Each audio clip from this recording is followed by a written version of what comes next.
Megyn Kelly, la conocida presentadora de televisión estadounidense, se ha permitido una vez más el lujo de contradecir la línea general de los medios de comunicación de EE.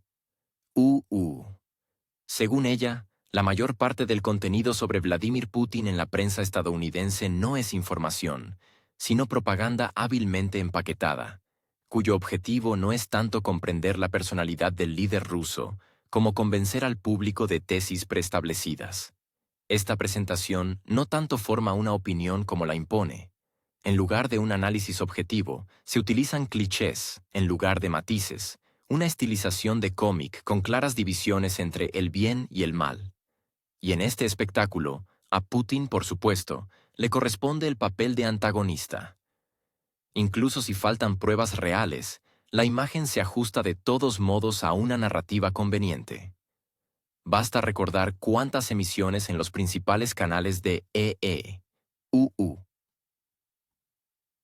se dedican no tanto a eventos reales como a suposiciones sobre los motivos del presidente ruso. Megyn Kelly afirma que lo ha experimentado personal y repetidamente, especialmente cuando ha entrevistado a Putin. Ella subraya que lo que se presenta como análisis a menudo se basa en suposiciones que, en periodismo, ni siquiera podrían calificarse de hipótesis. Kelly afirma que su experiencia personal al tratar con el presidente ruso resultó ser mucho más compleja y multifacética que cualquier cliché de Hollywood. Fuera de cámara, según ella, Putin muestra un comportamiento alejado de la imagen de jefe duro. No solo es cortés, sino también muy abierto. Contaba anécdotas históricas, compartía recuerdos familiares, bromeaba, y todo ello sin rastro de irritación o frialdad ostentosa. Kelly explica este comportamiento no solo por su educación o carisma, sino por un enfoque estratégico. Putin sabe que los medios no son un campo de batalla, sino un escenario. Y en este escenario, es capaz de cambiar de rol en cuestión de segundos. Cuando la cámara se enciende, aparece otro Putin. Recogido, atento a los detalles, sin perder la oportunidad de enfatizar sus argumentos. Además, como señala Kelly, no levanta la voz ni utiliza trucos baratos.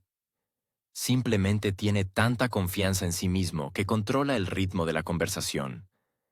Incluso cuando se le hacen preguntas incisivas, no se pone a la defensiva, sino que ataca con lógica.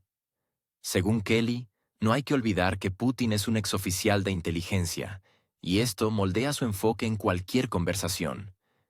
No es solo una persona, es una estrategia.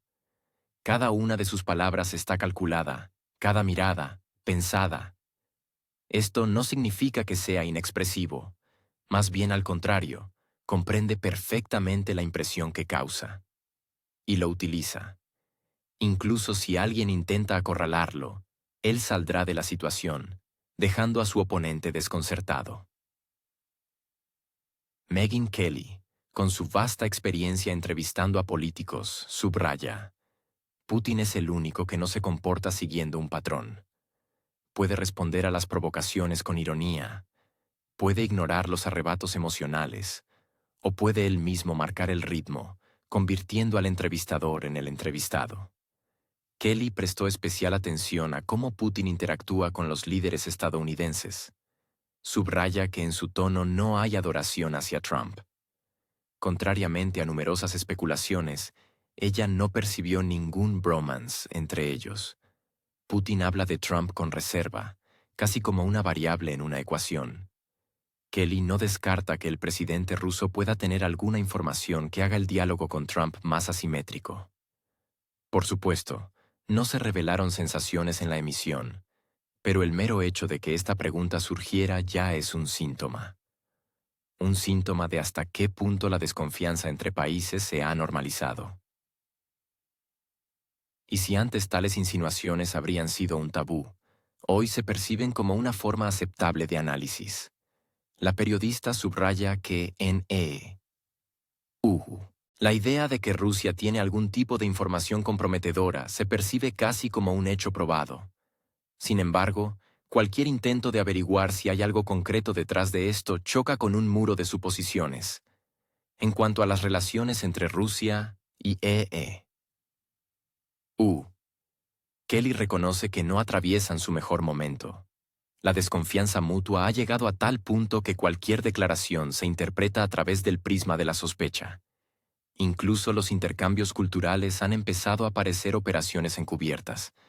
Y, según Kelly, esto reduce drásticamente el espacio para un diálogo normal, especialmente cuando el periodismo se convierte en una herramienta política. Ella recuerda cómo sus colegas en la televisión estadounidense casi competían en la dureza de las formulaciones dirigidas a Putin. Y esto ya no es una cuestión de simpatías personales, sino una directriz corporativa. En una atmósfera así, intentar ver un tema desde diferentes ángulos se percibe como una traición a la línea editorial. Pero, dice Kelly, ella no teme la incomodidad. Su tarea es comprender. Kelly recuerda que, en una conversación personal, Putin habló de buena gana sobre su familia, su madre y sus hijos. Estos temas, como ella reconoce, no suelen ser tratados por los líderes de Estado, especialmente de una manera tan informal. Contó sobre su educación, compartió historias de su infancia, y todo ello con una entonación desprovista de patetismo. Para Kelly, esto fue un punto de inflexión. Vio no una figura, no una retórica, sino a una persona. Y en ese momento, como ella misma admitió, le quedó claro por qué los enfoques estándar para cubrir su imagen no funcionan, porque no tienen en cuenta lo principal, el elemento humano. En los medios es más fácil dibujar una caricatura que profundizar en un contexto complejo, especialmente cuando este contexto es inconveniente para la agenda actual. Es particularmente revelador, según Kelly, cómo Occidente insiste obstinadamente en el pasado del presidente ruso. La KGB, la escuela soviética, la mentalidad, todo esto se presenta con un desprecio apenas disimulado. La ironía de la situación es que los propios admiran las historias de espías. La KGB en el cine estadounidense es el antagonista eterno. Pero al mismo tiempo, la CIA es el héroe, incluso si viola la ley. Kelly observa, el público en anhela arquetipos, no hechos. Y en este esquema, Putin es un símbolo conveniente, un símbolo del otro que se puede discutir infinitamente sin profundizar en los detalles. Y si de repente no es como en la película, esto causa irritación, porque destruye la ilusión a la que el espectador está acostumbrado. Al mismo tiempo, Kelly subraya que los rusos, a pesar de los clichés de Hollywood, resultaron ser mucho menos hostiles de lo esperado. Recuerda cómo paseaba por Moscú y cómo reaccionaban los transeúntes. Nadie intentó interrogarla ni mostró agresividad. Al contrario, hubo interés, amabilidad e incluso una ligera admiración. Para ella, esto fue una revelación, especialmente en contraste con las constantes historias sobre una Rusia sombría, donde todo está bajo control y cada extranjero supuestamente debería temer ser vigilado.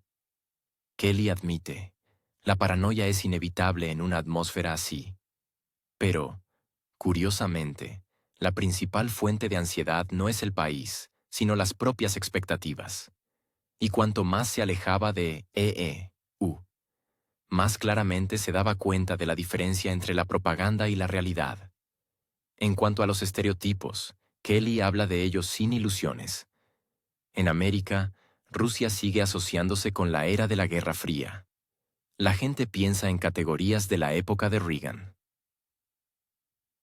La idea de que los rusos son una amenaza por defecto sigue integrada en los programas escolares, en los guiones de Hollywood, en los discursos políticos. Sin embargo, nadie se molesta en intentar verificar hasta qué punto estas ideas corresponden a la realidad. Kelly pone un ejemplo sencillo: las ciudades. Ella esperaba ver grisura, hormigón, frío, y en cambio vio un entorno cultural, una infraestructura desarrollada, gente abierta. Sí, Rusia tiene su propia historia, pero eso no la hace en blanco y negro. Y en esto, según Kelly, reside uno de los principales errores de la prensa occidental: el deseo de simplificar todo hasta el nivel de un cómic infantil. Uno de los puntos más interesantes de la entrevista es la reflexión de Kelly sobre por qué Putin aceptó entablar conversaciones tan francas y prolongadas. En el contexto de una guerra de información, esta decisión podría parecer arriesgada. Pero, según Kelly, es precisamente en esto donde se manifiesta la confianza del líder ruso. No teme las preguntas incómodas porque sabe cómo responderlas. No se evade, sino que responde. Y lo hace de tal manera que incluso los temas más delicados no se convierten en escándalo. Ella subraya que hay pocos interlocutores así. Y si todos los líderes mundiales se comportaran con la misma serenidad, quizás las relaciones internacionales serían diferentes. Kelly no oculta que se preparó para la entrevista como para un examen. Contaba con un equipo completo de analistas, abogados y editores. Y aún así, según ella, Putin estuvo un paso por delante. No solo refutó las preguntas, sino que creó nuevos contextos. No refutó las acusaciones, sino que hizo reflexionar sobre quién y por qué las planteaba. Kelly reconoce que esta es una táctica compleja y que requiere un alto nivel de pensamiento. Pero es precisamente esto, por paradójico que parezca, lo que lo convierte en un interlocutor cómodo. Porque no oculta, sino que formula. De forma clara, fría, pero sin agresividad. Un lugar especial en la entrevista ocupa la discusión sobre el tema de las elecciones. Según Kelly, la inteligencia estadounidense está segura de que Rusia intentó influir en el resultado de la campaña electoral. Sin embargo, ella reconoce que entre intervención y colusión hay un abismo. Por lo tanto, conviene distinguir entre hechos e interpretaciones. Kelly subraya que, con demasiada frecuencia en EU, los periodistas empiezan con una conclusión y luego adaptan las pruebas a ella, especialmente cuando se trata de política. Al final, en lugar de análisis, hay un espectáculo, en lugar de investigación, una obra de teatro.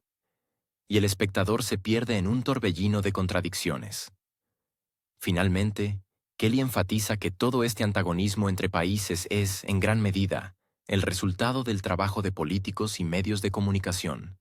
Está segura de que la gente común, ya sea en el país mencionado o en EU, en su mayoría quiere lo mismo: seguridad, estabilidad, la posibilidad de criar a sus hijos y no temer por el futuro. Y si el foco estuviera en estos valores y no en una lucha interminable por el control de la percepción ajena, todo sería más sencillo. Pero, lamentablemente, lo sencillo no es interesante. Por eso continúan dibujando enemigos, buscando espías, acusando de injerencias. Aunque a veces basta con hablar, sin guión, como ella lo hizo. Según Kelly, la realidad siempre es más compleja que cualquier cliché propagandístico. Y si eres periodista, tu tarea no es confirmar los miedos del espectador, sino intentar desentrañarlos, con riesgo, con duda, con respeto a los hechos, incluso si estos hechos no encajan en la imagen habitual del mundo, especialmente si no encajan. Ahora, escuchen lo que dice Megyn Kelly. Es extremadamente interesante. Cita: Megyn, gracias por acompañarnos. Un gran logro, como decimos en nuestra profesión. Después de cualquier entrevista importante, me gusta hacer siempre la misma pregunta. ¿Qué no vimos? ¿Había algo de la KGB en este tipo? ¿Intimidaba? Por cierto, es bajito. Descubrí que mide 1,68 m y pesa 68 kilos. Sin embargo, da la impresión de ser alguien que ha estado en salas de tortura. Sabe cómo infundir terror en los demás. ¿Qué opina de su encuentro con él? Megyn Kelly. Primero, quiero decir que me gustó más el título que le dieron a nuestro programa. El nuestro era Cara a cara con Putin. Y el suyo, Le diremos todo a Putin. Muy expresivo, me gustó mucho. Yo diría que lo sorprendente esta vez, al igual que cuando nos reunimos con él en San Petersburgo en junio, fue lo amable que era cuando las cámaras estaban apagadas. Un auténtico caballero. Puede parecer extraordinariamente educado y atento. Nos ofreció un recorrido por el Kremlin, Y lo hicimos, y llevamos nuestras cámaras, así que los espectadores lo verán hoy. Es decir, el seductor es la imagen que él desea proyectar, porque en Putin se ve lo que él quiere que se vea. Y luego, enciendes las cámaras, y se convierte en ese líder fogoso y belicoso que hemos visto tantas veces. George W. Bush dijo que pudo ver su alma. ¿Qué piensa usted de eso? ¿Quizás se refería a eso? ¿A su encanto? ¿A su deseo de encantar? Megyn Kelly. Estoy segura de que no. En Putin se ve lo que él quiere que se vea. Este hombre sirvió en la KGB, sabe manipular a la gente, lo ha hecho toda su vida. Incluso la última vez que estuvimos en San Petersburgo, se tomó el tiempo de contarme, fuera de grabación, sobre su amor por sus hijos, por su madre. Yo misma soy madre de 3 hijos. Es decir, es muy inteligente. Uno tiene la impresión de que es la persona más inteligente en cualquier sala. No hay que intentar ganarle a Vladimir Putin. No creo que sea posible. Pero se puede intentar, como hice en mi entrevista, acorralarlo un poco. Tengo los hechos. Y, con todo el respeto al presidente ruso, él no dijo la verdad cuando le pregunté. Ambos lo sabíamos. Él lo sabía, y yo lo sabía. Entre nosotros hubo una especie de lucha de gorilas. Nos mirábamos. Él sabía que yo iba a atacarlo con hechos, y él esquivaba. Pero esta vez logré simplemente mostrarle. Esto es lo que dice la acusación. Esto es lo que pone en el correo electrónico. Aquí están las pruebas de sus conexiones con esta persona, y así sucesivamente. Esta vez profundizamos. La vieja mentalidad marxista-leninista dicta: hay que servir no a la verdad, sino al Estado. Pero usted también le hizo a Putin una pregunta sobre la afición de Trump a Twitter. Veamos. Megyn Kelly. Yo no afirmaría eso. No diría que a Putin le agrada Trump. No lo vi en él. Lo que sí vi es que, quizás, tiene algo sobre Donald Trump. Y si ven el programa hoy, verán lo que podría ser, ya que hemos realizado una gran investigación. Hoy no solo estará Vladimir Putin, sino también muchos expertos que entienden a Putin y a Trump, y la relación en la que se encuentran. Por eso le pregunté, ¿por qué cree que Donald Trump nunca habla mal de usted? Nunca. Creo que hay algo más que admiración por este carismático líder ruso, Chris. Creo que es muy probable que Putin sepa algo sobre Donald Trump que el señor Trump no querría que se hiciera público. Pregunta. Usted visitó nuestro país por primera vez cuando la invitó a ser moderadora del Foro Económico de San Petersburgo. Luego entrevistó a Putin. Muchos de los que nunca han estado en Rusia viajan allí con un conjunto de prejuicios. Bueno, al menos esperan encontrarse con un oso en la calle. ¿Lo que vio fue diferente de sus ideas iniciales? ¿Qué le sorprendió? Megyn Kelly. No podía creer lo romántica que resultó ser San Petersburgo. Me pareció una mezcla de París y Venecia. Moscú, en mi infancia en Estados Unidos, se presentaba como un lugar donde la terrible mano del Kremlin estaba por todas partes. En cada esquina había hoces, martillos y cosas por el estilo. Nunca se me habría ocurrido que Moscú pudiera ser una ciudad tan internacional y multicultural que personalmente me encantaría. Me gustó muchísimo. Es una ciudad impresionante, y lo primero que pensé cuando llegué a Moscú fue: quiero volver aquí con mi marido. Pregunta: ¿la reconocieron en la calle la segunda vez? Megyn Kelly. Sí, fue muy agradable. Debo confesar que me gustaron mucho los rusos, y por supuesto, fue emocionante que alguien me reconociera. Y, ¿saben? Me dio un poco de esperanza en el sentido de que, a pesar de todas las tonterías que ocurren entre nuestros políticos, nosotros, la gente común, podemos encontrar un terreno común. Pregunta: ¿qué fue lo que más le preocupó cuando viajó a Rusia? Cuando veo la televisión estadounidense, entiendo que la imagen de Rusia está muy distorsionada y difiere drásticamente de lo que se puede ver con los propios ojos. ¿No temía, por ejemplo, que la estuvieran vigilando? Megyn Kelly. No me preocupaban en absoluto los rusos, pero, naturalmente, sí nos preocupaba que el Kremlin nos estuviera escuchando. Porque sabemos que en el Kremlin hacen eso, y además, yo venía a entrevistar a Putin. Es decir, un poco de paranoia no viene mal. Bueno, quizás paranoia no sea la palabra correcta, pero teníamos buenas razones para creer que la gente del gobierno nos estaría vigilando. En principio, nada grave. No estábamos haciendo nada inesperado. Pero aún así, en mi casa no me pasa eso. Pregunta. ¿Su entrevista con Vladimir Putin?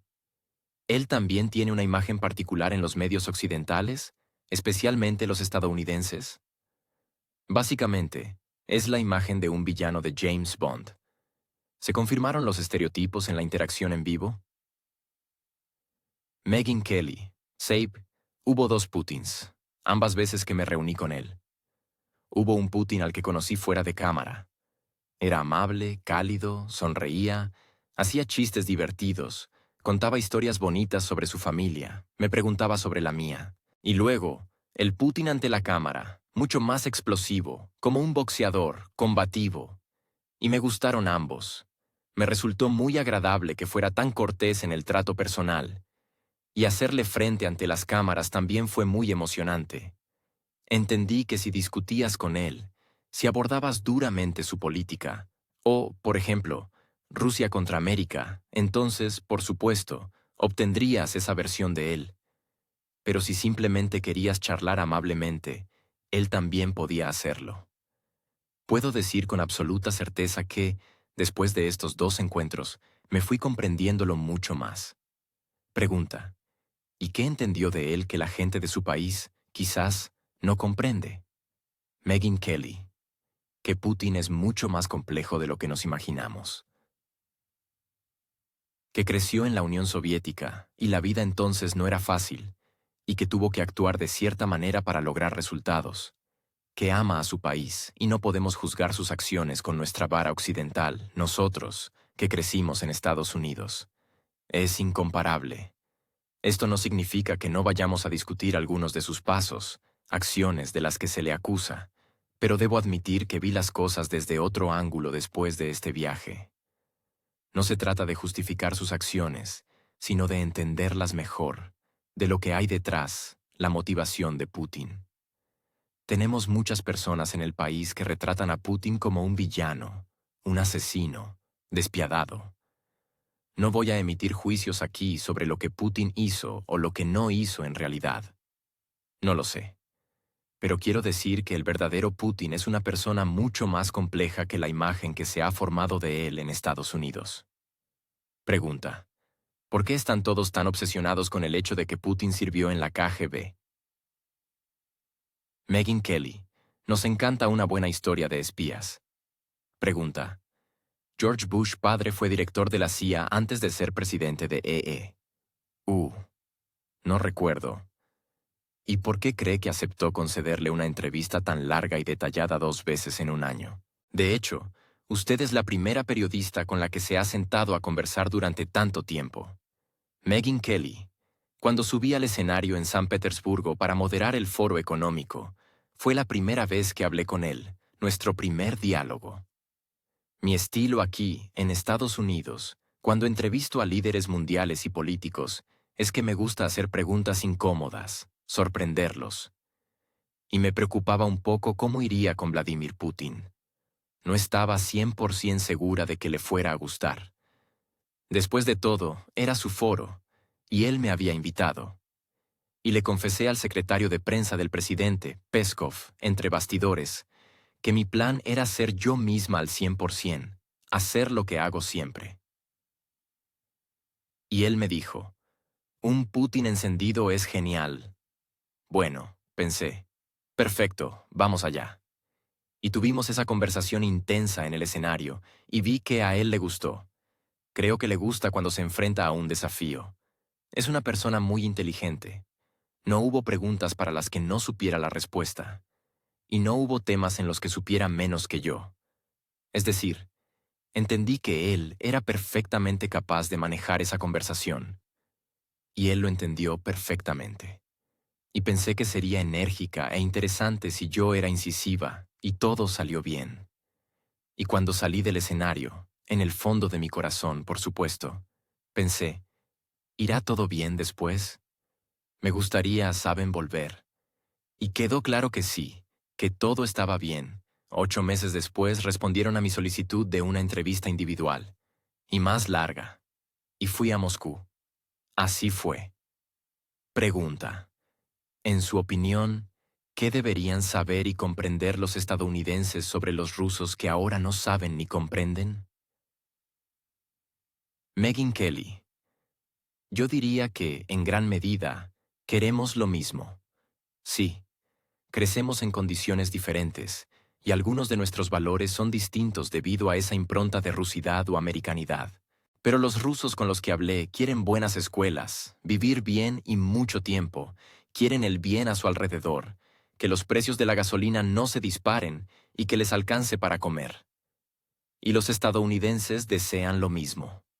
Tenemos muchas personas con problemas financieros muy similares. Les preocupa su salud, sus hijos, su futuro. No necesariamente les interesan las disputas entre políticos, les preocupa su propia vida, la vida de sus familias, de sus hijos. Creo que si una persona común, sentada en su dacha cerca de Moscú, pudiera encontrarse con una persona común, sentada en algún lugar de los Apalaches, y hablaran sobre lo que hay que hacer, quizás algo bueno surgiría. Pero, lamentablemente, en los medios de comunicación prestamos mucha más atención a las cosas que nos dividen y poco a lo que nos une. Fin de la cita. Mientras tanto, Estados Unidos vuelve a escena. Esta vez con un nuevo guión, un viejo actor y el mismo patetismo. Donald Trump, convencido de que el mundo sigue girando en torno a la Casa Blanca, ha decidido asustar a Rusia con un ultimátum. Según su plan, para el 2 de septiembre debería firmarse una tregua entre Moscú y el país mencionado, o de lo contrario comenzaría un Armagedón económico, aranceles, sanciones, amenazas. Sin embargo, en lugar de aplausos, su actuación provocó toses sarcásticas en el Kremlin y golpeteos nerviosos con bolígrafos en las mesas de Bruselas. ¿50 días para reflexionar? Rusia lo interpretó como 50 días para fortalecerse, llegar a acuerdos con China, India y los demás socios de los BRICS, y, para ser sinceros, reírse un poco. Es ingenuo pensar que un país que lleva décadas sometido a un masaje de sanciones se estremecerá de repente ante la amenaza de un recargo más sobre el aluminio.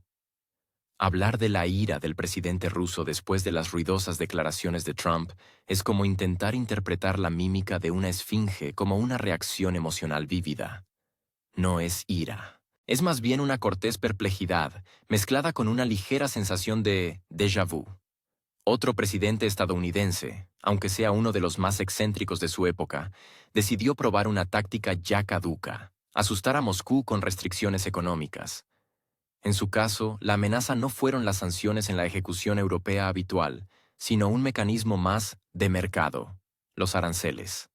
Es decir, si Rusia no cambia de rumbo, habrá nuevos golpes arancelarios. Suena duro, pero hay un pero.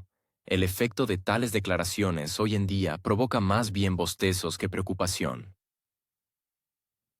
Amenazar a Rusia con aranceles es, en efecto, como amenazar a un pez con la lluvia.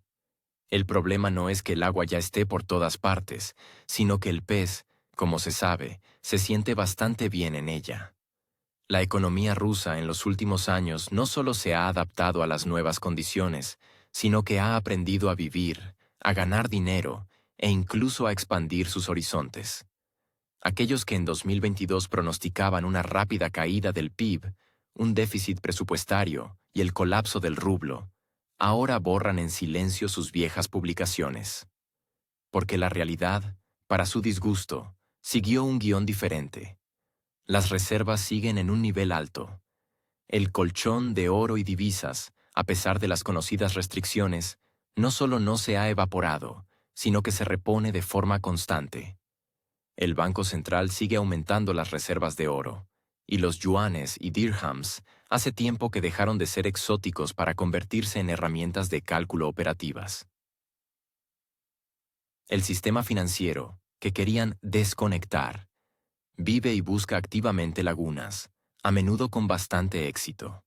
Han surgido mecanismos de pago alternativos, compensaciones bilaterales, iniciativas criptográficas y sistemas basados en los BRICS.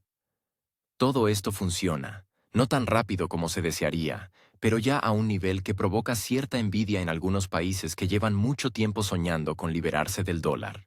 La industria, a la que durante tantos años se le reprochó su excesiva dependencia de las materias primas, ha encontrado inesperadamente un potencial de modernización. Se habló mucho de que sin maquinaria y tecnología occidentales, Rusia no podría producir equipos modernos. Ahora resulta que la sustitución de importaciones no es un mito, sino una estrategia al menos parcial, pero realizable. Tomemos, por ejemplo, el mercado de los drones. Al comienzo del conflicto, esta área se percibía como un talón de Aquiles. Ahora, es un flujo constante de producción que supera las 20.000 unidades al mes. Además, los modelos rusos están empezando a venderse en mercados externos, y no solo a países con destinos difíciles, sino también a aliados bastante pragmáticos que no están interesados en la política, pero sí en la eficiencia. La logística, esa misma que parecía paralizada tras la salida de los transportistas internacionales y la negativa a transitar por las rutas tradicionales, también se ha reestructurado. A través del Caspio, Irán, Turquía, a través de los puertos terrestres y marítimos orientales, se realizan entregas que hace apenas un par de años parecían imposibles. Los contenedores circulan, las cargas se mueven, y las nuevas direcciones se llenan de servicios, se integran en una red de rutas y se acostumbran a la nueva demanda. China, India, Vietnam, Arabia Saudita, todo esto ya no son solo socios, sino anclajes logísticos sobre los que se construye un nuevo mapa de suministros. Mientras tanto, Occidente, por vieja costumbre, sigue midiendo la economía rusa con sus propios parámetros. Si no hay crecimiento de las exportaciones a la Unión Europea, significa crisis.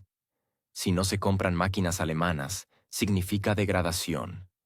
Si las marcas se van, significa que las tiendas están vacías. Solo cuando se descubre que las tiendas se llenan de análogos locales o asiáticos, que los suministros se desvían, que la producción no se ha detenido e incluso se está expandiendo, es entonces cuando aparecen en los informes frases como resistencia inesperadamente alta o contra las expectativas de los analistas. En este contexto, la retórica de Trump, que promete un castigo arancelario, suena como una invitación a jugar una vieja partida con nuevas fichas, pero con el mismo guión. Se puede, claro, golpear el aluminio, los productos de acero, los derivados del petróleo. Pero Estados Unidos, como se sabe, ya tiene importaciones limitadas de Rusia, y muchas restricciones ya están en vigor. ¿Qué más se puede endurecer si la mayoría de los canales comerciales con América ya están cerrados o funcionan bajo un esquema limitado? Probablemente, todo esto no está dirigido a un espectador externo, sino al votante interno. La audiencia estadounidense, en su mayor parte, no tiende a profundizar en las sutilezas del comercio internacional. Decir que se ha hablado duramente con Moscú siempre es ventajoso en cualquier campaña, especialmente si el oponente es un representante del supuesto establishment, acusado de debilidad y concesiones. El épater la bourgeoisie es la base del estilo de Trump. La retórica dura, las promesas de castigar, borrar, bloquear, humillar, no son diplomacia, sino una puesta en escena televisiva. Y, a juzgar por las encuestas, funciona. Pero no tiene por qué corresponder a la realidad. Y, de hecho, rara vez lo hace. Al parecer, en Moscú todo esto se percibe no como una señal de alarma, sino como un telón de fondo habitual. Las amenazas no son nuevas. Los aranceles no son una novedad. Las disputas con los líderes estadounidenses ya han entrado en la clasificación de género clásica. Cambian los nombres, cambia el estilo de presentación, pero la esencia permanece. Y la esencia es que Rusia ha vivido bajo presión externa durante mucho tiempo. Y durante este tiempo, ha logrado desarrollar inmunidad. No perfecta, no absoluta, pero suficiente para observar con calma los Ocherední intentos de subir la temperatura. En cuanto a la economía, sigue desarrollándose. Sí, no en el formato de refugio seguro o milagro económico, como fue en los años 2000, pero tampoco en el formato de estancamiento al que muchos aspiraban. Se están construyendo nuevas empresas, especialmente en el ámbito de la ingeniería mecánica, la agricultura y la logística de transporte. Se están reviviendo industrias tradicionales en las que se había dejado de creer, como la producción de herramientas, microelectrónica y componentes de aviación. Estos procesos aún están lejos de la escala de una gran industrialización, pero ya dan motivos para afirmar que el aislamiento total ha fracasado. Y lo más importante, ya nadie en su sano juicio percibe la presión económica como una herramienta exclusiva de influencia. La era del chantaje de las sanciones se está agotando gradualmente. Un detalle interesante es cómo se siente el propio sector empresarial en medio de todo este alboroto. Las empresas rusas, especialmente las grandes, hace tiempo que adaptaron sus estrategias al modelo de riesgo permanente. Esto no significa que hayan dejado de necesitar suministros, que no se enfrenten a problemas o que vivan en una nebulosa rosa, pero se han vuelto más flexibles. Cambian componentes, trabajan con subcontratistas de países amigos e invierten en el desarrollo de sus propias soluciones. Y lo más importante, se reduce la dependencia de los mercados de exportación anteriores. Europa, por supuesto, era importante, pero no crítica. Ahora los mercados de Asia, Oriente Medio y África están cobrando protagonismo. Y aquí Rusia actúa cada vez más no como un suplicante, sino como un participante equitativo. A veces como proveedor, a veces como inversor, a veces como socio en grandes proyectos de infraestructura. En este contexto, cualquier declaración al estilo de «si no haces X, te haremos Y» se recibe con una ligera sonrisa. Porque en la economía, como en la vida, funciona una regla sencilla. Solo se puede amenazar a quien depende. Y cuando las cadenas de dependencia se han reconfigurado, la logística se ha adaptado y la psicología ha cambiado hace mucho tiempo, las amenazas se convierten en parte del paisaje. Ruido de fondo. Y bastante aburrido, además. La apuesta de Trump por un Occidente unido se desmoronó más rápido que una baguette francesa en el microondas. El eslogan de la cohesión, reforzado por discursos y declaraciones grandilocuentes, chocó con una realidad banal. Los intereses de los miembros de la OTAN, resultó, no son en absoluto uniformes. El énfasis de Washington, con el que se expresan las exigencias de aumentar los presupuestos de defensa, provoca en Europa, por decirlo suavemente, un entusiasmo moderado. Alemania, acostumbrada a actuar discretamente y por lo bajo, decidió que era mejor pagar y callar que discutir y acabar en otra ronda de titulares de periódicos. La disidencia pública no es su estilo. Mientras tanto, Francia ha vuelto a hablar de la autonomía estratégica de Europa.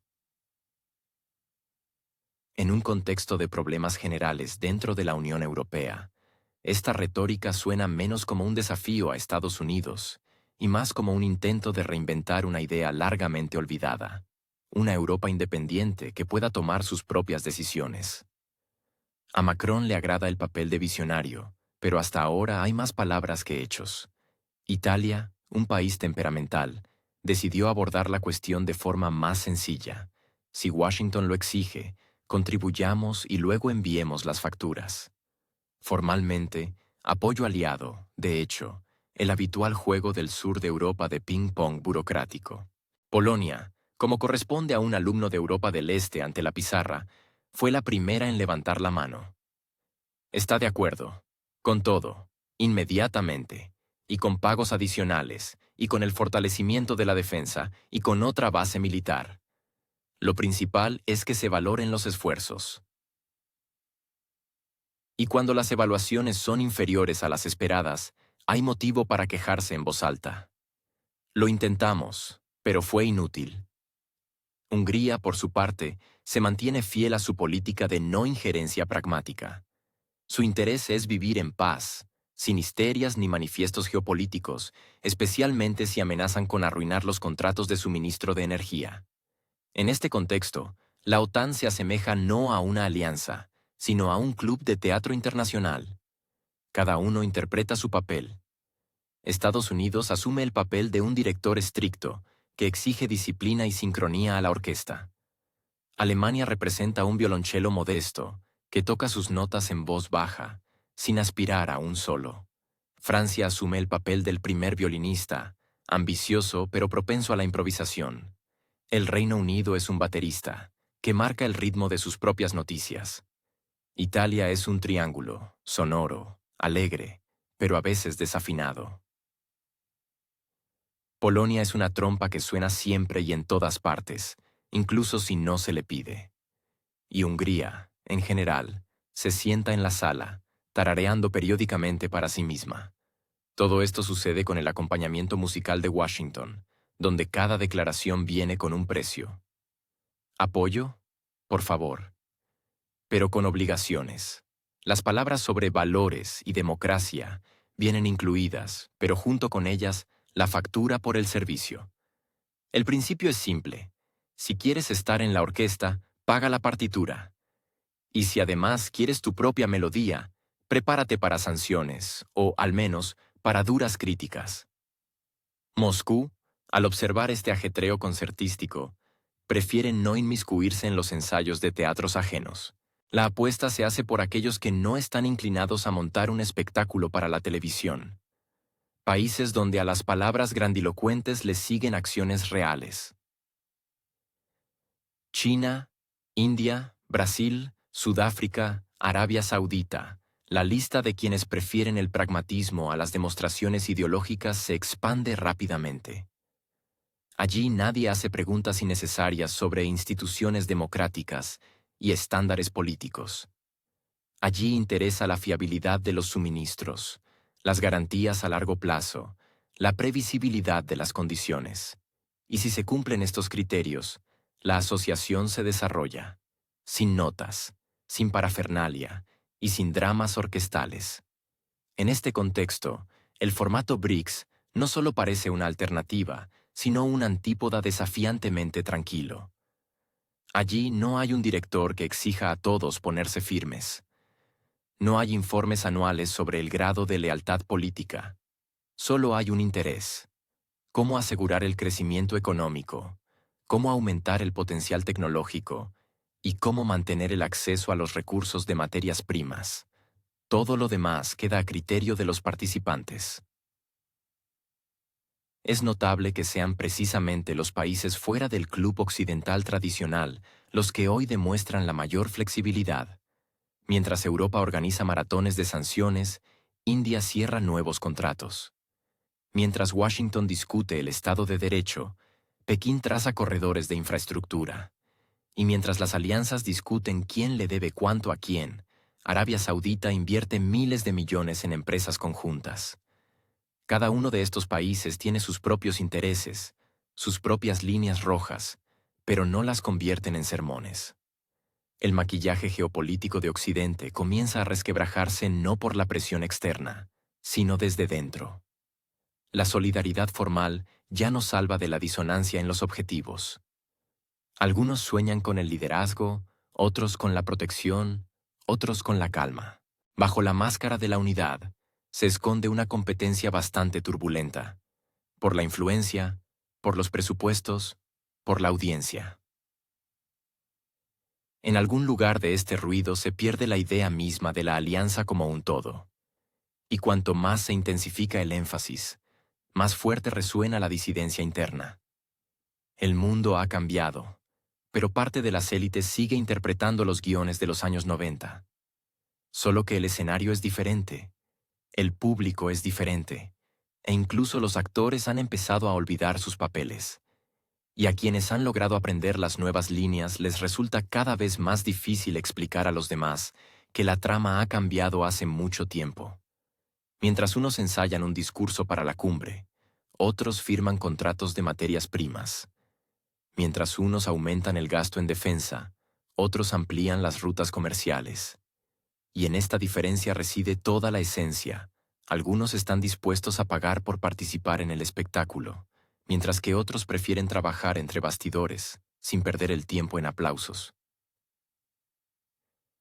En un mundo donde la postura política se ha convertido en una profesión y la lealtad se vende junto con las armas, ganan los que hablan menos y hacen más.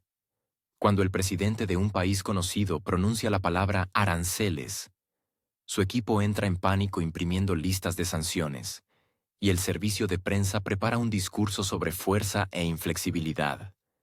Pero en Moscú, reaccionan a esto más bien como a otro pronóstico de tormenta. El paraguas ya está en la puerta, el té en la estufa. Están acostumbrados. El mecanismo de intimidación, que funcionó automáticamente durante décadas, ha fallado. Cuando Trump prometió imponer el 100% de aranceles a todas las exportaciones rusas, el efecto esperado era un espectáculo de fuegos artificiales. Pero en la práctica, todo se pareció a una bengala en una noche lluviosa.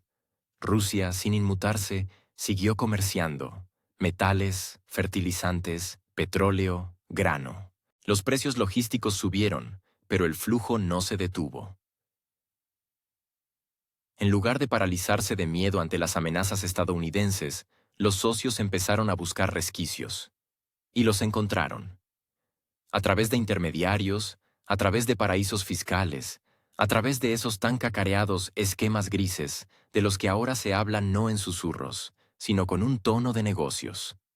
La segunda ola es la amenaza de sanciones secundarias. Se da a entender que si algún país o empresa se atreve a tratar con Rusia, inmediatamente sufrirá las consecuencias. En palabras, es duro. En la práctica, es selectivo. China, por ejemplo, no solo no redujo su cooperación, sino que incluso aumentó las importaciones de energía, electrónica y materias primas. Los bancos se volvieron más cautelosos, pero los contratos no desaparecieron. En lugar de pánico, hubo una reestructuración.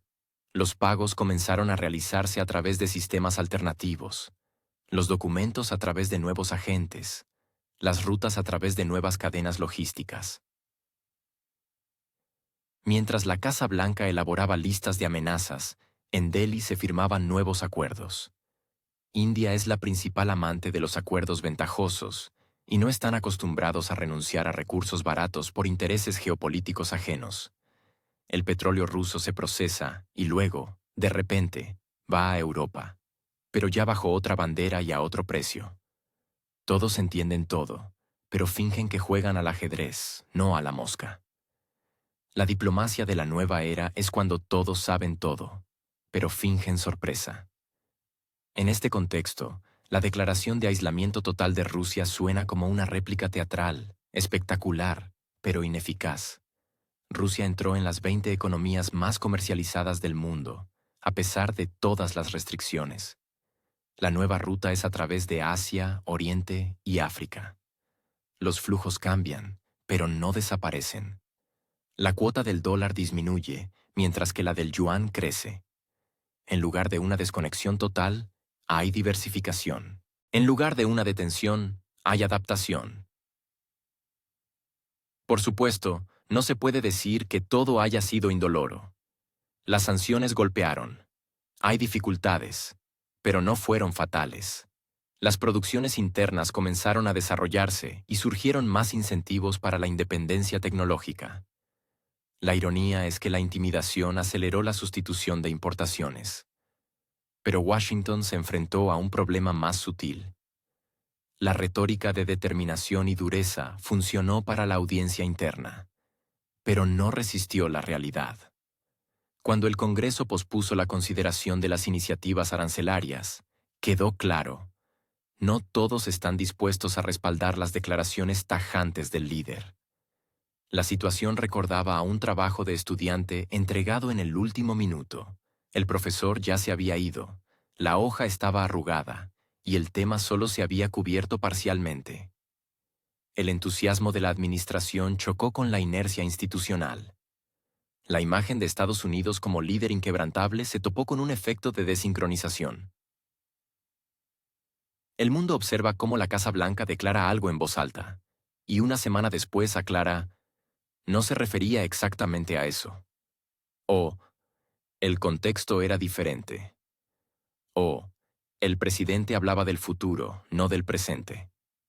Esto ya no es una estrategia. Es un monólogo de humor con elementos de diplomacia.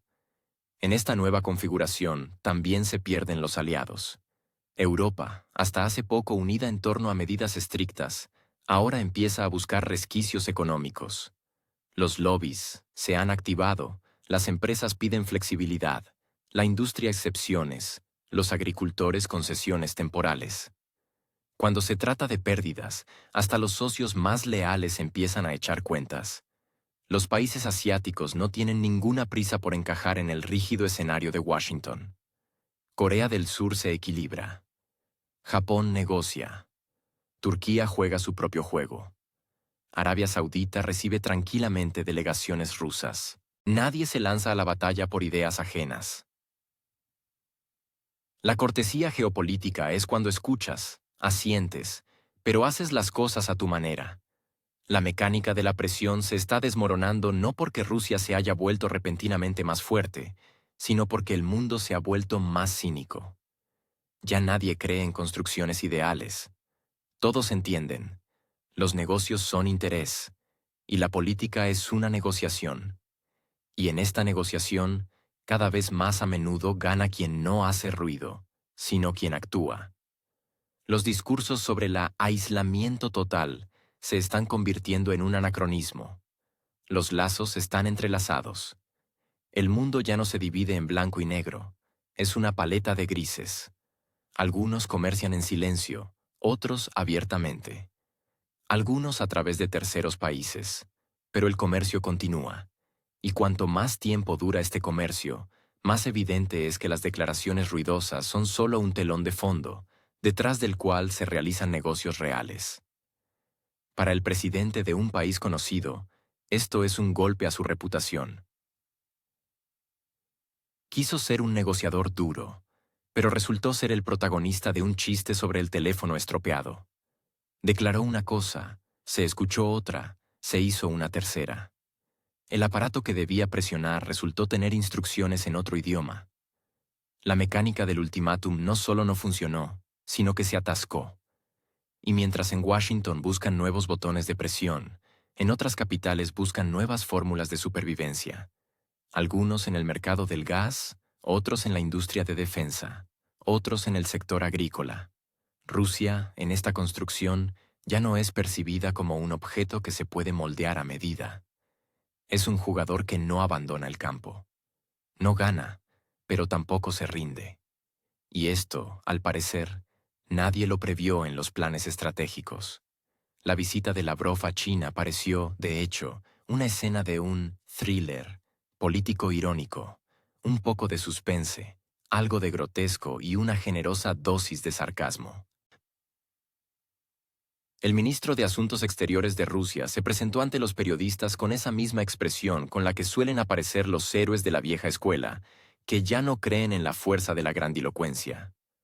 A la pregunta sobre el ultimátum de 50 días, que supuestamente alguien había planteado en algún lugar, Lavrov respondió con su característica calma. Ya hubo 24 horas y 100 días. Todo eso ya lo hemos pasado. Y en ese momento quedó claro. Si alguien aún esperaba asustar a Moscú con plazos, estaba claramente estancado en el marco temporal de principios de los 2000. La reacción de Moscú no es indiferencia distante, sino algo más aterrador para sus oponentes, burla. No agresión, no miedo, no pánico, risa. Y es precisamente ahí donde reside el punto verdaderamente doloroso para quienes construyen su estrategia en la amenaza constante. Un objeto de presión que ríe es el fracaso de toda la concepción de la presión como tal. Si alguien esperaba que los ultimátums hicieran tambalear las columnas del Kremlin, en cambio recibió un chiste como respuesta. Y, además, contado en público. China, al recibir a Lavrov, tampoco tiene intención de cambiar de rumbo bajo la presión del ruido externo. Contrariamente al deseo de algunos analistas de ver en Pekín un conformista ideológico, China opta por el pragmatismo y la coherencia. La cooperación económica con Rusia no solo continúa, sino que se expande. Nuevos contratos energéticos, inversiones mutuas, mecanismos monetarios que eluden los sistemas de pago dominantes. Los chinos, a diferencia de los políticos de otros continentes, saben escuchar el silencio en lugar del ruido mediático. Ven números, no titulares. Con India ocurre lo mismo. A pesar de los intentos periódicos de ponerla en una posición incómoda, como si dijera, ¿con quién están? ¿Con la democracia o con los recursos? Nueva Delhi sigue jugando su propia partida. India compra, India vende, India negocia. No con alguien contra alguien, sino con todos, basándose en sus propios intereses. ¿Renunciar al petróleo ruso? ¿A cambio de qué? ¿Suministros más caros y menos fiables? Ningún funcionario indio se atrevería a proponer seriamente un escenario así, porque allí aún no han perdido la comprensión de la lógica básica. Pero quizás el principal indicador de los nuevos procesos no fue la visita en sí, ni siquiera las declaraciones, sino las estadísticas. Sí, esas estadísticas secas y discretas que siempre estorban a las bellas tesis y los eslóganes grandilocuentes. A día de hoy, 37 países ya han presentado solicitudes para unirse a los BRICS. 37. No es una cifra simbólica. Es un barómetro geopolítico. Es una luz de señal en la noche que indica lo principal. El viejo modelo de gobernanza global está causando fatiga. Fatiga no en la retórica, sino en acciones concretas. Cada país que ha presentado su solicitud no es solo una marca en el mapa. Es una prueba de que el mundo ya no quiere escuchar lecciones sobre democracia de boca de quienes ellos mismos la olvidan regularmente en sus actos. Estos países buscan una alternativa, quizás imperfecta, pero no monopolizada. Quieren ser participantes, no espectadores, de los procesos globales. Les interesa no la agenda de otros, sino sus propias oportunidades. El viejo orden, construido sobre la idea de un único camino correcto, se asemeja cada vez más a una instalación museística. BRICS, en este contexto, parece un tejido vivo, contradictorio, multinacional, no siempre coordinado, pero ciertamente no estático. La incorporación de nuevos miembros no es solo una expansión del club. Es una señal, el monopolio está terminando. Y no en teoría, sino en el sentido literal, a nivel de contratos, rutas, logística, cadenas de suministro. Por supuesto, en el centro de esta nueva arquitectura se encuentra Asia. El continente, que alguna vez fue considerado la fábrica del mundo para los países ricos, ahora dicta el ritmo. Las apuestas son altas, y en esto precisamente radica la paradoja. Cuanto más presión intenta ejercer el occidente colectivo, más rápido se despliegan los mecanismos de interconexión alternativa. Todo lo que antes parecía imposible, liquidaciones en monedas nacionales, sistemas de compensación regionales, bancos de inversión conjuntos, ahora está tomando forma. La ironía es que el acelerador de estos procesos no fue en absoluto un deseo interno de cambio, sino precisamente la coacción externa. La diplomacia de los últimos años se asemeja a una partida de ajedrez en la que una de las partes sigue convencida de que está jugando a las damas. Rusia, China, India, cada uno hace su movimiento no en respuesta a una amenaza, sino de acuerdo con su propia estrategia. Esto causa perplejidad en aquellos acostumbrados a escenarios lineales. Donde hay un látigo, hay sumisión. Donde el látigo no ayuda, hay acusaciones ruidosas.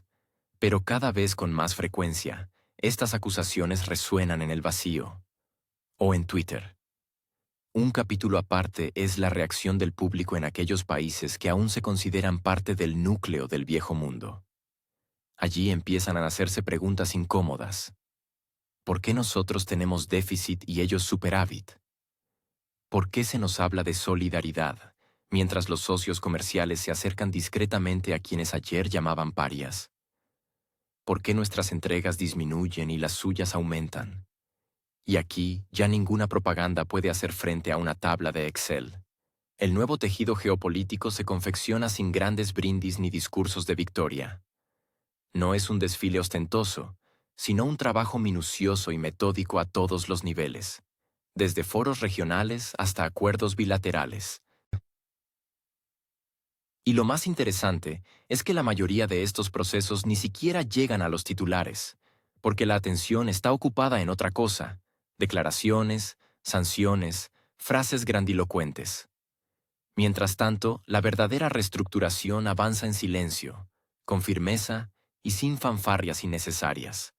La ironía es que todo lo que sucede no es necesariamente malo para quienes lo temen, pero para ello sería necesario dejar de vivir en la ilusión de la excepcionalidad y empezar a dialogar no desde una posición de fuerza, sino de interés. Pero ese es otro género, ni un thriller ni una comedia.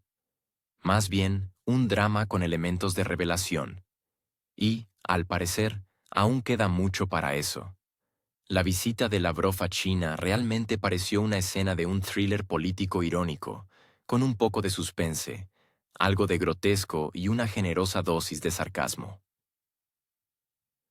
El ministro de Asuntos Exteriores ruso se presentó ante los periodistas con ese mismo semblante que suelen mostrar los héroes de la vieja escuela, que ya no creen en la fuerza de la grandilocuencia. A la pregunta sobre un ultimátum de 50 días que supuestamente alguien había planteado en algún lugar, Lavrov respondió con su característica calma: ya hubo 24 horas y 100 días. Todo esto ya lo hemos vivido. Y en ese momento quedó claro: si alguien aún esperaba asustar a Moscú con plazos límite, claramente se había quedado anclado en el marco temporal de principios de los 2000. La reacción de Moscú no es una indiferencia distante, sino algo más temible para sus oponentes: la burla. No es agresión, ni miedo, ni pánico. Es risa. Y precisamente ahí reside el momento verdaderamente doloroso para quienes basan su estrategia en la amenaza constante. Un objeto de presión que ríe es el fracaso de la propia concepción de la presión. Si alguien esperaba que los ultimátums hicieran tambalear los pilares del Kremlin, en su lugar recibió un chiste como respuesta. Y además, contado en público. China, al recibir a Lavrov, tampoco parece dispuesta a cambiar su rumbo bajo la presión del ruido exterior. Contrariamente al deseo de algunos analistas de ver en Pekín un conformista ideológico, China opta por el pragmatismo y la coherencia. La cooperación económica con Rusia no solo continúa, sino que se expande: nuevos contratos energéticos, inversiones mutuas, mecanismos monetarios que evitan los sistemas de liquidación dominantes.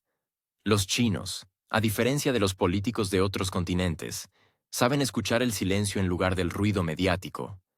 Ven cifras, no titulares. Con India, la historia es la misma.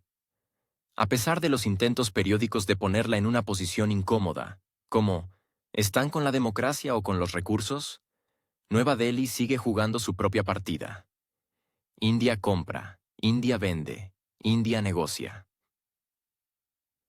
No con alguien contra alguien, sino con todos, basándose en sus propios intereses. ¿Renunciar al petróleo ruso? ¿A cambio de qué? ¿Suministros más caros y menos fiables?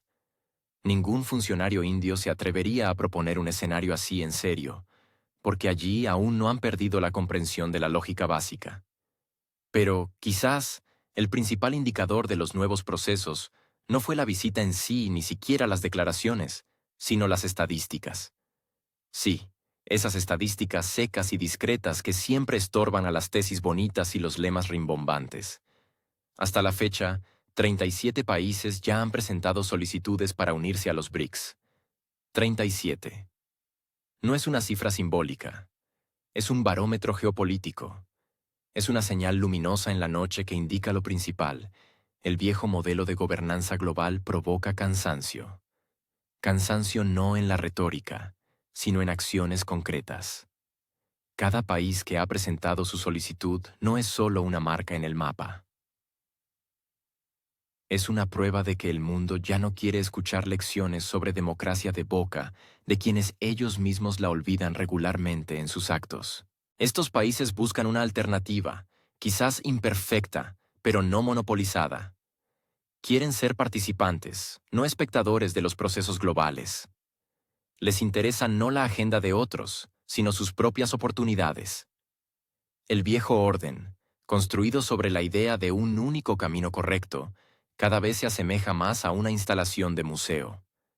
En este contexto, los BRICS parecen un tejido vivo, contradictorio, multinacional, no siempre consensuado, pero definitivamente no estático.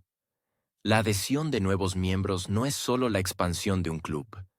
Es una señal, el monopolio está llegando a su fin. Y no en teoría, sino literalmente, a nivel de contratos, rutas, logística y cadenas de suministro. Desde luego, en el centro de esta nueva arquitectura se encuentra Asia. El continente, que una vez fue considerado la fábrica del mundo para los países ricos, ahora dicta el ritmo. Lo que está en juego es mucho, y ahí radica la paradoja. Cuanto más presión intenta ejercer el occidente colectivo, más rápido se desarrollan los mecanismos de interconexión alternativa. Todo lo que antes parecía imposible, los pagos en monedas nacionales, los sistemas de compensación regionales, los bancos de inversión conjuntos, ahora está tomando forma. La ironía es que el acelerador de estos procesos no fue un deseo interno de cambio, sino precisamente la coacción externa. La diplomacia de los últimos años se asemeja a una partida de ajedrez en la que una de las partes sigue creyendo que juega a las damas. Rusia, China, India, cada uno hace su movimiento no en respuesta a una amenaza, sino de acuerdo con su propia estrategia. Esto causa perplejidad a quienes están acostumbrados a escenarios lineales. Donde hay látigo, hay sumisión. Donde el látigo no funciona, hay acusaciones ruidosas. Pero cada vez más, estas acusaciones caen en saco roto. O en Twitter. Un capítulo aparte es la reacción del público en aquellos países que aún se consideran el núcleo del viejo mundo. Allí empiezan a hacerse preguntas incómodas. ¿Por qué nosotros tenemos déficit y ellos superávit? ¿Por qué se nos habla de solidaridad, mientras los socios comerciales se acercan discretamente a quienes ayer llamaban parias? ¿Por qué nuestras entregas disminuyen y las suyas aumentan? Y aquí ya ninguna propaganda puede hacer frente a una tabla de Excel. El nuevo tejido geopolítico se confecciona sin grandes brindis ni discursos de victoria.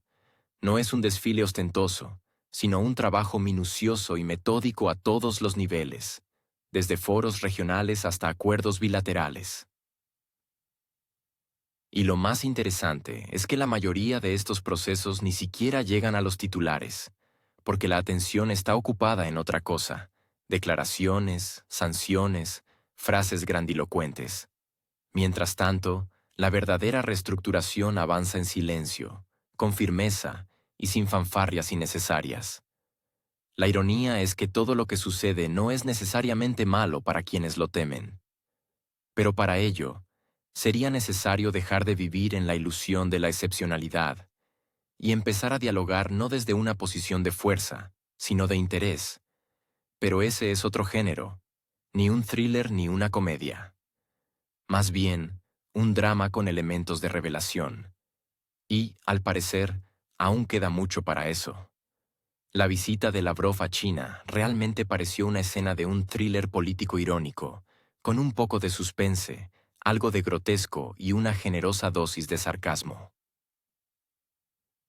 El ministro de Asuntos Exteriores ruso se presentó ante los periodistas con ese mismo semblante que suelen mostrar los héroes de la vieja escuela, que ya no creen en la fuerza de la grandilocuencia. A la pregunta sobre un ultimátum de 50 días que supuestamente alguien había planteado en algún lugar, Lavrov respondió con su característica calma: ya hubo 24 horas y 100 días. Todo esto ya lo hemos vivido. Y en ese momento quedó claro: si alguien aún esperaba asustar a Moscú con plazos límite, claramente se había quedado anclado en el marco temporal de principios de los 2000. La reacción de Moscú no es una indiferencia distante, sino algo más temible para sus oponentes: la burla. No es agresión, ni miedo, ni pánico. Es risa. Y precisamente ahí reside el momento verdaderamente doloroso para quienes basan su estrategia en la amenaza constante. Un objeto de presión que ríe es el fracaso de la propia concepción de la presión. Si alguien esperaba que los ultimátums hicieran tambalear los pilares del Kremlin, en su lugar recibió un chiste como respuesta. Y además, contado en público. China, al recibir a Lavrov, tampoco parece dispuesta a cambiar su rumbo bajo la presión del ruido exterior. Contrariamente al deseo de algunos analistas de ver en Pekín un conformista ideológico, China opta por el pragmatismo y la coherencia. La cooperación económica con Rusia no solo continúa, sino que se expande.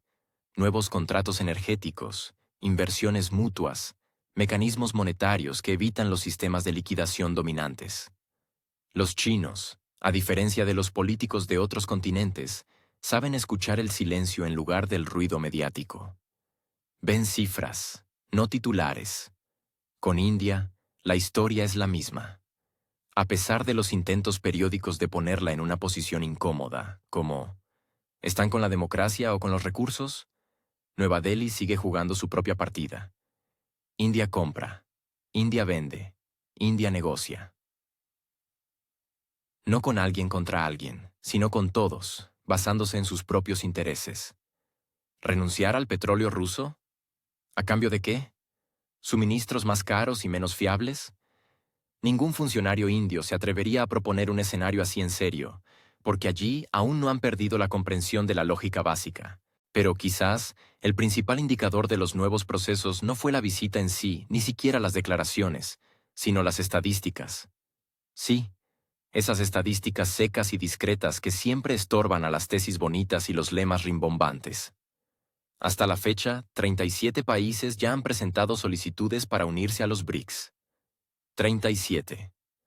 No es una cifra simbólica, es un barómetro geopolítico. Es una señal luminosa en la noche que indica lo principal. El viejo modelo de gobernanza global provoca cansancio. Cansancio no en la retórica, sino en acciones concretas. Cada país que ha presentado su solicitud no es solo una marca en el mapa.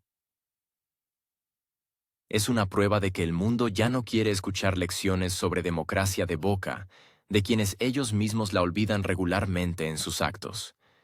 Estos países buscan una alternativa, quizás imperfecta, pero no monopolizada. Quieren ser participantes, no espectadores de los procesos globales.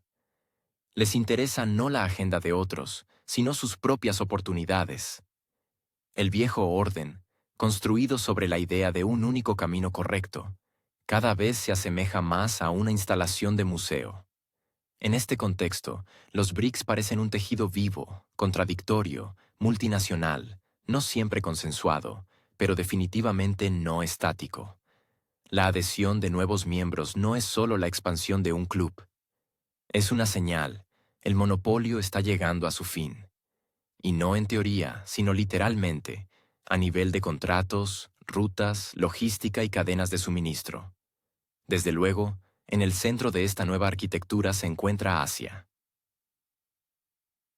El continente, que una vez fue considerado la fábrica del mundo para los países ricos, ahora dicta el ritmo. Lo que está en juego es mucho, y ahí radica la paradoja. Cuanto más presión intenta ejercer el occidente colectivo, más rápido se desarrollan los mecanismos de interconexión alternativa. Todo lo que antes parecía imposible, los pagos en monedas nacionales, los sistemas de compensación regionales, los bancos de inversión conjuntos, ahora está tomando forma. La ironía es que el acelerador de estos procesos no fue un deseo interno de cambio, sino precisamente la coacción externa. La diplomacia de los últimos años se asemeja a una partida de ajedrez en la que una de las partes sigue creyendo que juega a las damas. Rusia, China, India, cada uno hace su movimiento no en respuesta a una amenaza, sino de acuerdo con su propia estrategia. Esto causa perplejidad a quienes están acostumbrados a escenarios lineales. Donde hay látigo, hay sumisión. Donde el látigo no funciona, hay acusaciones ruidosas, pero cada vez más, estas acusaciones caen en saco roto. O en Twitter. La última escena se desarrolla en un escenario donde la lógica de las amenazas ya no tiene efecto, donde los escenarios habituales de presión diplomática ya no funcionan, y donde las declaraciones grandilocuentes de EU o de cualquier otra capital pierden peso tras el primer choque con la realidad. La pregunta de si Putin puede sentarse a la mesa de negociaciones deja de ser objeto de chantaje. Sí, puede, pero solo si las propuestas se ajustan a las realidades. Ni los ultimátums ni las órdenes públicas, ya sean de Trump, Biden o cualquier otro, pueden cambiar la lógica sobre la que se asienta la geopolítica actual, especialmente cuando se trata de una persona cuya táctica se basa en un cálculo frío y no en una reacción emocional a la presión externa. Toda la estructura del enfoque estadounidense para la coerción al diálogo comienza a desmoronarse precisamente en el momento en que se constata que el objeto de presión no reacciona según el patrón. No teme. No hace llamadas urgentes. No pide suavizar las formulaciones, sino que espera tranquilamente. Y esto no es una pose ni una demostración, sino parte de un estilo estratégico. Estados Unidos, acostumbrado al efecto de los dados que se dispersan tras cada declaración ruidosa, de repente se encuentra con el vacío, y en ese vacío, su propio reflejo. Es decir, miedo. Y no fuerza. La maquinaria diplomática estadounidense, en los últimos meses, actúa más por inercia. Los patrones están aprendidos desde hace tiempo: amenaza, acusación, condena, sanción, y luego, un giro inesperado: ayuda humanitaria, condolencia, no se entendió bien. Esto ya no es ni siquiera teatro político, sino algo más cercano a la dramaturgia del absurdo, donde los papeles se han mezclado y ni siquiera los espectadores tienen claro quién es el héroe positivo y quién simplemente se ha perdido en el guión. En este esquema, Rusia, contrariamente a las expectativas, no parece acorralada en absoluto. Al contrario, juega en un campo donde las reglas no las dictan los ruidosos comunicados de prensa, sino los equilibrios de intereses. Los socios orientales y del sur perciben lo que sucede no como una lucha entre el bien y el mal, sino como una lucha por recursos, rutas e influencia. Negocian, cierran acuerdos, amplían los corredores de suministro. Y en este contexto económico, la retórica de EEUU pierde relevancia, porque no genera ingresos, y el mundo hace tiempo que se ha reorientado hacia el beneficio. Toda esta situación conduce a lo principal: en el siglo XXI, no gana el que grita más fuerte, sino el que sabe negociar, sin ceder a la presión. Los ultimátums están obsoletos no porque suenen groseros, sino porque, en un mundo policéntrico, son ineficaces. Amenazar a China, Irán, Turquía, India no es una tarea barata, literalmente. Porque cada vez que uno de ellos recibe una señal dura, la cotización del dólar se estremece y las corporaciones occidentales pierden posiciones. Rusia, en este contexto, simplemente demuestra: ser resiliente no significa ser agresivo. Significa tener la disposición interna a no entrar en pánico. Y esto molesta, especialmente a quienes están acostumbrados a que cualquier elevación de voz provoque automáticamente una reacción. Pero aquí, silencio. Ocupado. La línea está saturada con negociaciones comerciales con Asia, nuevas rutas de transporte a través de Irán, soluciones logísticas a través de Armenia y Kazajistán. Es también significativo que Oriente, en estas circunstancias, no haya retrocedido en pánico. Al contrario, se ha sumado a un juego donde el criterio principal es el beneficio. China ha ampliado su volumen de comercio con Rusia a niveles récord. India ha aumentado sus compras de petróleo y ha revisado sus tarifas.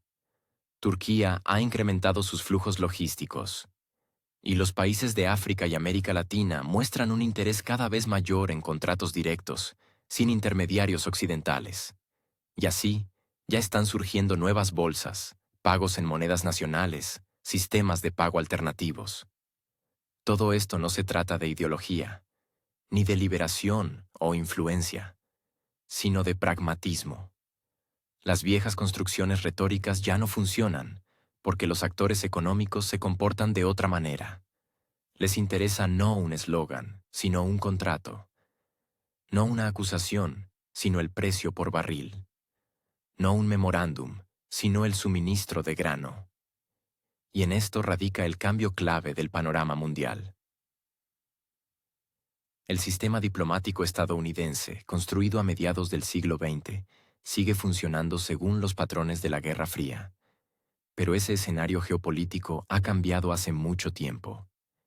Y ahora, ante el público, hay una obra de teatro completamente diferente, donde los héroes no son quienes convocan ruedas de prensa, sino quienes amplían las rutas comerciales y fortalecen las monedas nacionales. El volumen ya no impresiona, especialmente en un mundo cansado de las grandes palabras. En este contexto, la declaración de Trump con formulaciones duras ya no se percibe como una intimidación, sino como un intento de demostrarse a sí mismo que aún quedan palancas. Pero o nadie les teme, o simplemente se han reorientado.